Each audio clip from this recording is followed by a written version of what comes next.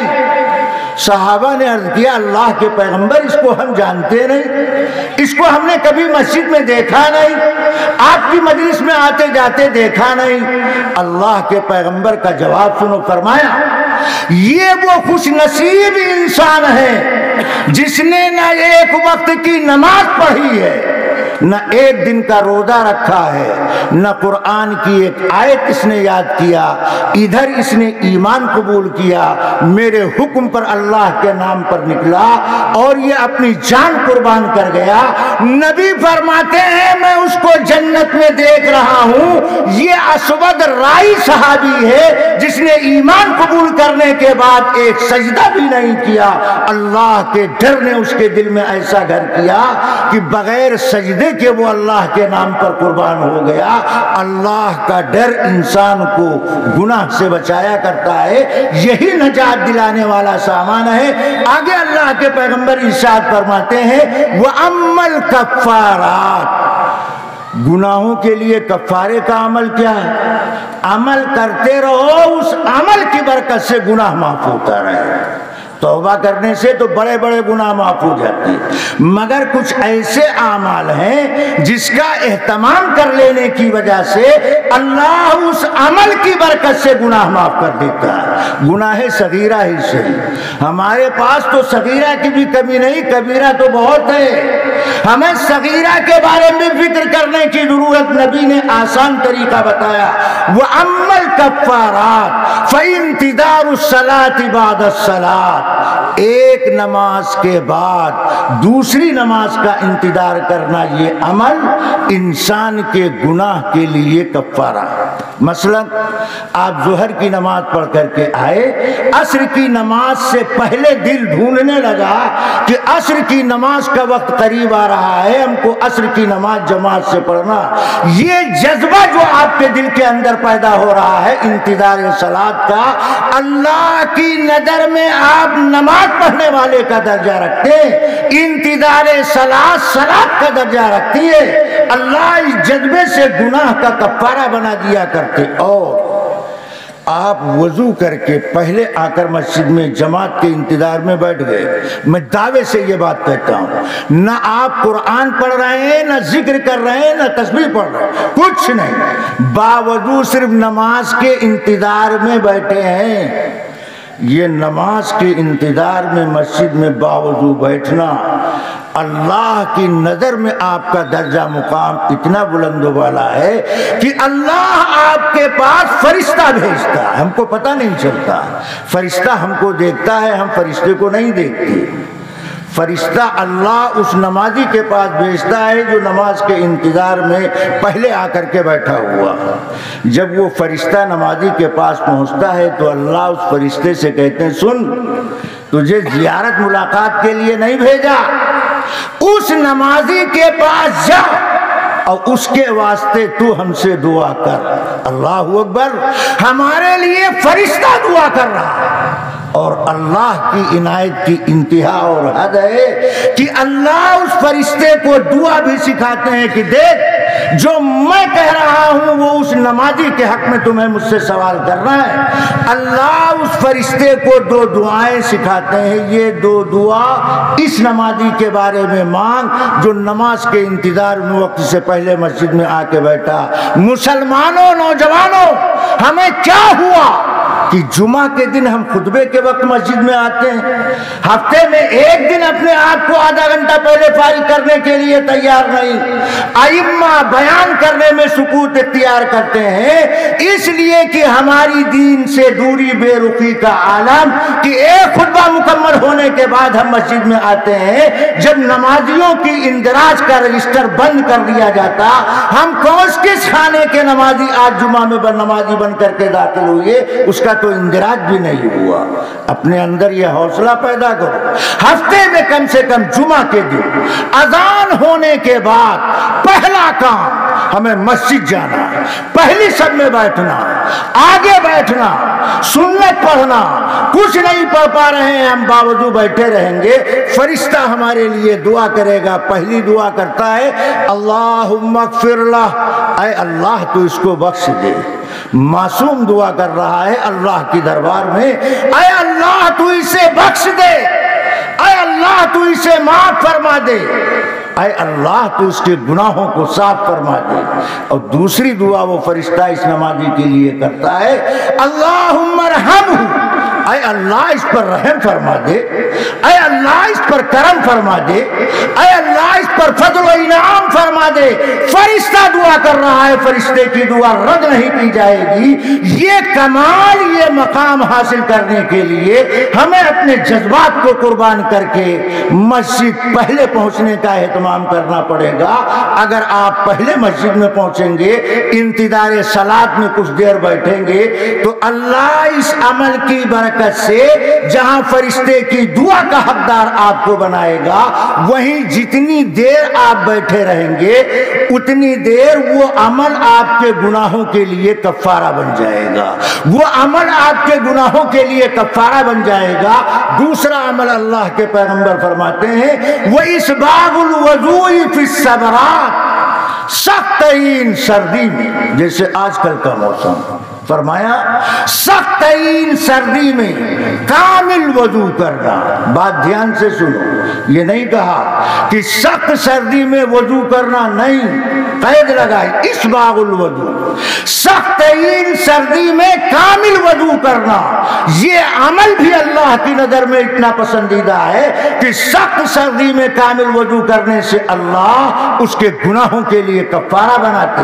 یوں تو اعضائے وضو دھلنے سے اعضائے وضو کے گناہ معاف کیے جاتے ہیں، مگر سخت سردی میں کامل وضو کرنے سے اللہ الگ سے اجر اس کو عطا فرماتا، اس کے گناہ معاف کیے جاتے۔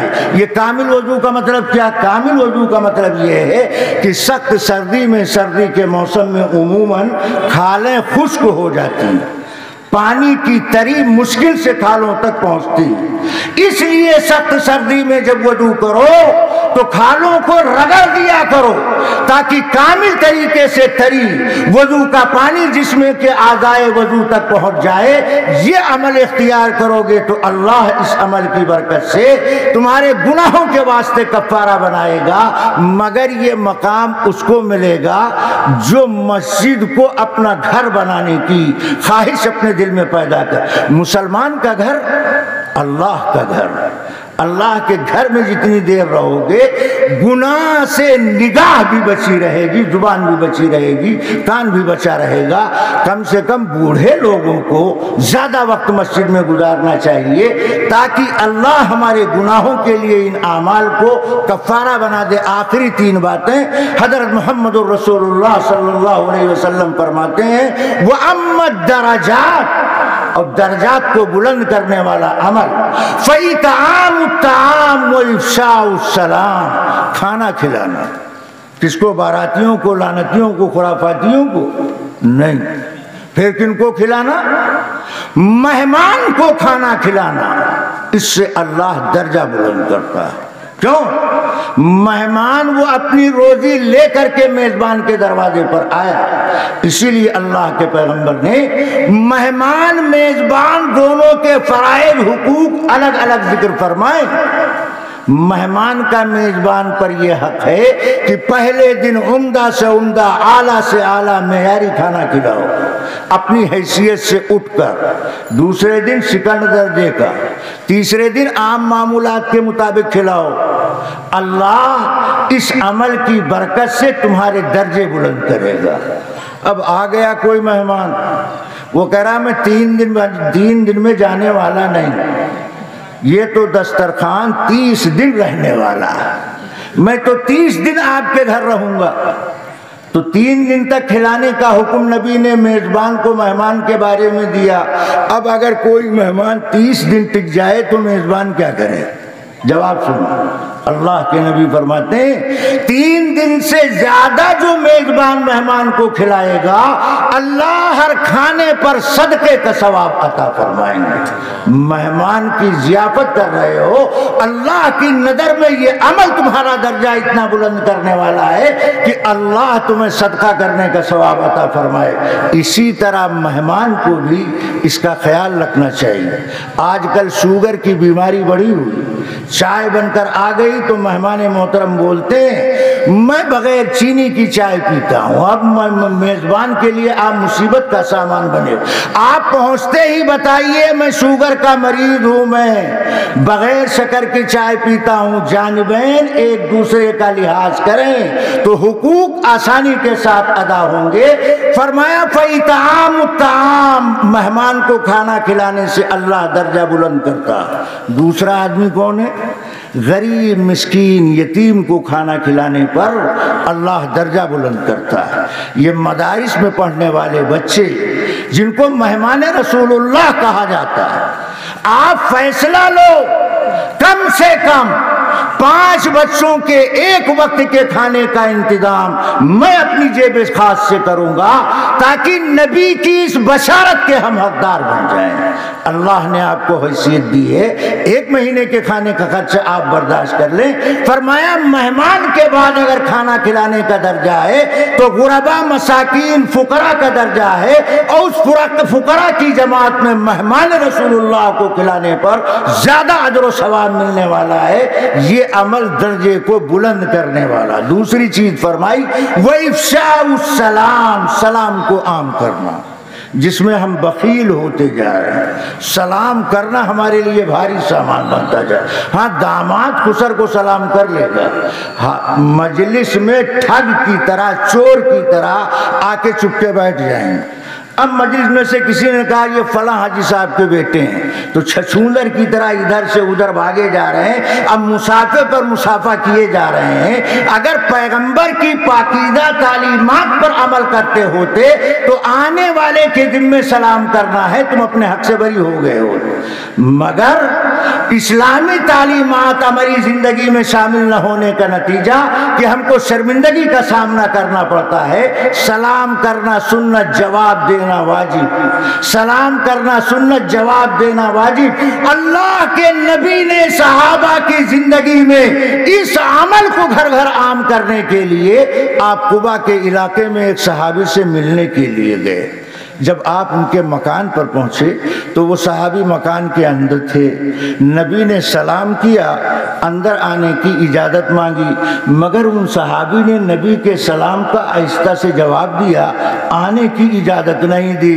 نبی نے یہ کے بعد 3 مرتبہ سلام کیا، تینوں بار صحابی نے نبی کے سلام کا جواب دیا، مگر اندر آنے کے بارے میں کچھ نہیں بولے۔ کیوں؟ صحابی کہہ رہے ہیں نبی کی دعا مل رہی ہے، نبی کی زبان سے رحمت کی دعا، سلامتی کی دعا مل رہی ہے۔ کائنات میں اس سے بڑی کوئی دولت نہیں ہو سکتی۔ اللہ کے پیغمبر اجنبی کے مکان پر 3 بار اجازت طلب کرنے کے بعد اگر اندر سے داخلے کی اجازت نہ ملے تو استئذان کا حق ادا ہو گیا۔ اب الٹے پاؤں واپس ہونا چاہے۔ اللہ کے نبی واپس ہونے لگے۔ وہ صحابی مکان سے دوڑ کے باہر نکلے، جا کے نبی کے قدموں پر بچھ گئے کہ اللہ کے رسول آپ ہمارا گھر چھوڑ کے جا رہے ہیں۔ اللہ کے نبی نے فرمایا میں نے تو اندر آنے کی اجازت چاہی، تم نے ہمیں اندر آنے کی اجازت نہیں دی۔ وہ صحابی کہتے ہیں اللہ کے رسول میں آپ کی دعاؤں کا بھکاری بنا ہوا تھا، میں آپ کی دعاؤں کا بھکاری بنا ہوا تھا۔ ہر سلام کا میں نے جواب دیا، مگر میں زیادہ سلامتی کو جمع کرنا چاہتا تھا۔ اللہ کے پیغمبر نے مسکرا کے فرمایا کہ زیادہ دعا لینے کا طریقہ یہ نہیں ہے، اس کا طریقہ کچھ اور بھی ہے۔ اللہ کے پیغمبر علیہ السلام صحابی کو سلام کر رہے ہیں، معلوم کیا ہوا؟ چھوٹا آدمی بڑے کو سلام کرے، بڑا آدمی آدمی بھی چھوٹے کو سلام کرے۔ یہ جو ہم نے ٹھیکے کا مسئلہ کھول رکھا ہے یہ غلط طریقہ اللہ کے نبی بیان کر رہے ہیں۔ حضرت عمر تشریف لائے، نبی دوران بیان کوئی ایسی بات فرما رہے ہیں جس بات پر نبی کو ہنسی آ گئی، نبی ہنس پڑے۔ حضرت عمر مجلس میں اس وقت پہنچے جب نبی ہنس رہے، عمر کو نبی کا ہنسنا اچھا لگا۔ میں نے کیا کہا؟ عمر کو نبی کا ہنسنا اچھا لگا۔ ارے مسلمانوں، عمر کو نبی کا کون کون سا طریقہ اچھا لگا یہ بحث الگ، عمر کو نبی کا ہنسنا اچھا لگا، اور اتنا اچھا لگا، اتنا اچھا لگا کہ کھڑے ہو کر دل کھول کر عمر نے نبی کو دعا دی۔ کیا دعا دی؟ اضحک اللہ سنک یا رسول اللہ، اے اللہ کے پیغمبر، اللہ آپ کو ہنستا رکھے۔ اللہ اکبر۔ نبی تو زیادہ ہنسنے سے منع کرتے ہیں، یہ عمر دعا کیا دے رہے ہیں؟ اللہ آپ کو ہنستا رکھے۔ تو عمر کی دعا نبی کی منع سے ٹکرا رہی؟ بالکل نہیں۔ ہمیں سمجھنے کی ضرورت، حضرت عمر چھوٹے ہیں مگر نبی کو دعا دے رہے ہیں۔ معلوم ہوا چھوٹا بڑے کو دعا دے سکتا۔ حضرت عبداللہ ابن جریر صحابی ہیں، نبی کے غلام، نبی کی مجلس میں آئے، مجمع میں بیٹھنے کے لیے جگہ نہیں۔ اللہ کے نبی نے جریر بن عبداللہ کو دیکھا تو اپنی کملی، اپنی چادر اٹھا کر کے بھیجا، کہا جریر میری چادر بچھا کر بیٹھ جاؤ۔ یہ دین سیکھنے والے کی عظمت نبی کی نظر میں اتنی زیادہ ہے کہ نبی نے اپنی وہ چادر جس کو قرآن نے عنوان بنایا، عبداللہ ابن جریر کو زمین پر بچھا کر بیٹھنے کی اجازت دی۔ مگر عبداللہ ابن جریر وہ بھی نبی کے سچے دیوانے تھے، نبی کی چادر کو سینے سے چمٹایا، آنکھوں سے لگایا، پیار سے واپس کرتے ہوئے نبی کو دعا دیا، اور دعا میں عبداللہ ابن جریر نے کہا اکرمک اللہ تعالی کما اکرمتنی، اللہ آپ کا اکرام فرمائے جیسے آپ نے ہمارا اکرام کیا۔ صحابی نے نبی کو دعا دیا، حضرت عمر کہیں اللہ کے رسول اللہ آپ کو ہنستا رکھے، تو عمر کی دعا کا مطلب کیا؟ عمر کی دعا کا مطلب محدثین نے یہ لکھا ہے ادم اللہ فرح کا، اللہ آپ کو ہمیشہ سرسبز و شاداب خوش خرم رکھے۔ یہ ہے حضرت عمر کی دعا۔ یہاں صحابی نبی کو سلام کر رہا ہے اور نبی صحابی کو دعا دے رہے ہیں، فرمایا سلام کو عام کر رہا۔ مگر اس کے ساتھ ایک بات اور یاد رکھو، ہمیں یہ بھی معلوم ہونا چاہیے کہ کہاں سلام نہیں کرنا۔ ہمیں جب عمل کا حیضہ سوار ہوتا ہے تو نہ ہم اسٹیج دیکھتے ہیں نہ سائڈ دیکھتے ہیں، ایکسیڈنٹ کرنے کے لیے تیار ہو جاتے ہیں۔ ایک آدمی ممبر پر خطبہ دینے کے لیے بیٹھا، آپ سلام چپکائے جا رہے ہیں۔ دسترخوان پر کھانا کھانے کے لیے پکڑا، آپ سلام پلیٹ میں اتارے جا رہے ہیں۔ بیت الخلاء میں قدم بڑھا چکا ہے، آپ پیٹھ پر سلام چپکائے جا رہے ہیں۔ یہ مواقع سلام کرنے کے نہیں ہیں، ان کے علاوہ مواقع پر سلام کرو، ان کو بھی ملحوظ خاطر رکھنا چاہیے۔ اور تیسری آخری بات اللہ کے پیغمبر نے فرمایا جو مومن کے درجے کو بلند کرنے والا ہے، فرمایا وَالصَّلَاةُ بِاللَّيْلِ وَالنَّاسُ نِيَامٌ، اور رات کی نماز جب لوگ سو رہے ہیں، رات کی نماز جب لوگ سو رہے ہوں اس وقت عبادت کرنے سے اللہ نمازی کے درجے کو بلند کرتا ہے۔ یعنی تہجد کی نماز کا اہتمام، تہجد کی نماز کے اہتمام کی برکت یہ ہے کہ اللہ تہجد گزار کے دل سے قبر کی تنہائی کی گھبراہٹ ختم کر دیا کرتا ہے۔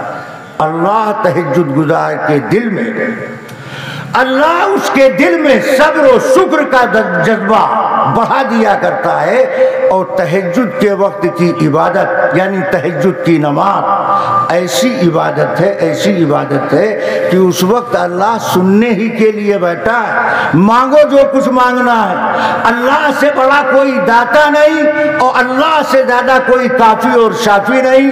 اس نماز کی برکت سے اللہ کے نبی کہتے ہیں اس کے درجات بلند ہوتے ہیں۔ یہاں مجمع میں بہت سارے بوڑھے لوگ ہیں، وہ چاہیں کہ ہم تہجد کی نماز پڑھیں، اب ٹانگوں میں دم نہیں، رات میں تنہا اٹھ کر وضو خانے تک جا نہیں سکتے، بغیر سہارے کے کھڑے نہیں ہو سکتے، وہ تہجد کی لمبی لمبی رکعتیں کیسے پڑھیں؟ ان کو بھی مایوس نہیں ہونا چاہیے۔ اللہ کے یہاں کوئی کمی نہیں، آپ رات میں اٹھو اپنی چارپائی پر بیٹھ کر، چارپائی کی پٹی پہ ہاتھ رکھ کر، ہاتھ میں تسبیح لے کر ایک تسبیح استغفار کی پڑھو۔ استغفار کی تسبیح پڑھنے کے بعد دل ہی دل میں اپنے اللہ سے کہو، اللہ ہم اٹھنا چاہتے، رونا چاہتے، مگر اب کوئی ہم کو سہارا دینے والا نہیں۔ اللہ آپ بے سہاروں کے لیے سہارا ہیں، ہم کو تہجد گزاروں میں شامل فرما دے، اللہ آپ کو مرتبہ عطا کرے گا۔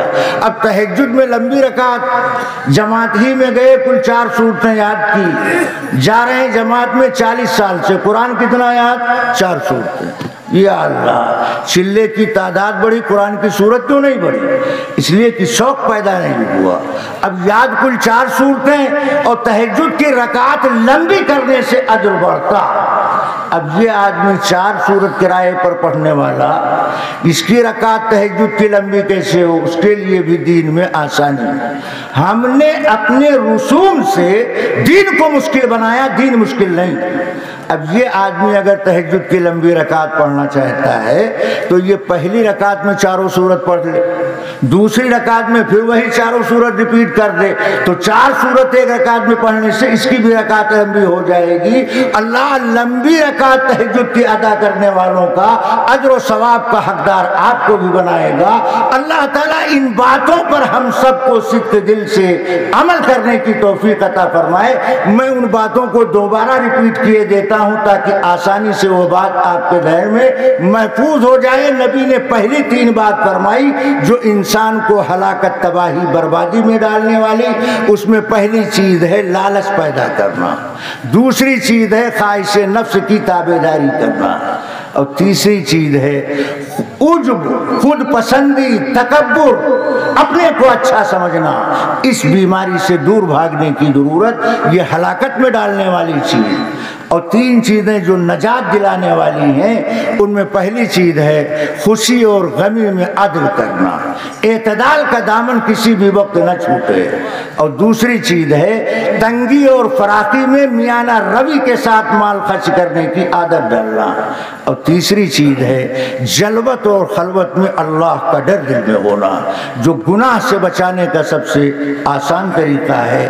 اور اس کے بعد پیغمبر نے فرمایا 3 عمل یہ گناہوں کے واسطے کفارہ ہے۔ اس میں پہلا عمل ہے ایک نماز کے بعد دوسری نماز کے انتظار میں لگنا، تو کم سے کم ارادہ کر لو انشاءاللہ جمعہ کے دن اذان ہونے کے بعد پہلا کام مسجد جانے کا ہم اہتمام کریں گے، ایسا کریں گے انشاءاللہ؟ کون کرے گا؟ ذرا ہاتھ اٹھا۔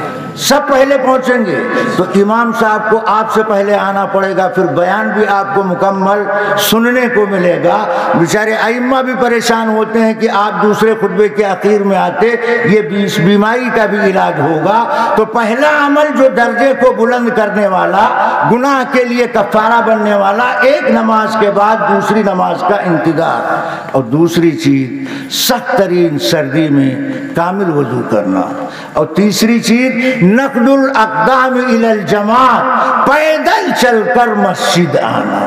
جتنے قدم چل کر آؤ گے ہر قدم پر ایک گناہ معاف ہوگا، ایک نیکی لکھی جائے۔ نبی نے جب یہ بات مسجد نبوی میں بیان کیا کہ پیدل چل کر مسجد آنے سے اللہ گناہوں کا کفارہ بناتا ہے، تو قبیلہ بنو سلمہ کے لوگ مسجد قبلتین کے پاس آباد تھے۔ وہ نبی کے کہنے لگے اللہ کے رسول ہمیں مسجد نبوی کے قریب مکان بنانے کی اجازت دے دیجئے۔ کیوں؟ مسجد قبلتین سے مسجد نبوی میں جماعت پکڑنا مشکل ہو جاتا ہے، اس لیے مسجد کے قریب آباد ہو جائیں۔ اللہ کے نبی نے اسی موقع پر فرمایا وَنَقْدُ الْأَقْدَامِ إِلَى الْجَمَاعَةِ، پیدل چل کر، دور سے چل کر مسجد آنا یہ گناہوں کے واسطے کفارہ۔ اور آخر میں 3 باتیں آپ نے فرمائی جو درجات کو بلند کرنے والی۔ پہلی چیز ہے کھانا کھلانا، دوسری چیز ہے سلام کو عام کرنا، اور تیسری چیز ہے رات میں جب لوگ سو رہے ہوں تو اللہ کے سامنے اٹھ کر کے اپنے گناہوں پر معافی مانگنا، اللہ کی محبت حاصل کرنے کی اللہ سے درخواست کرنا۔ اللہ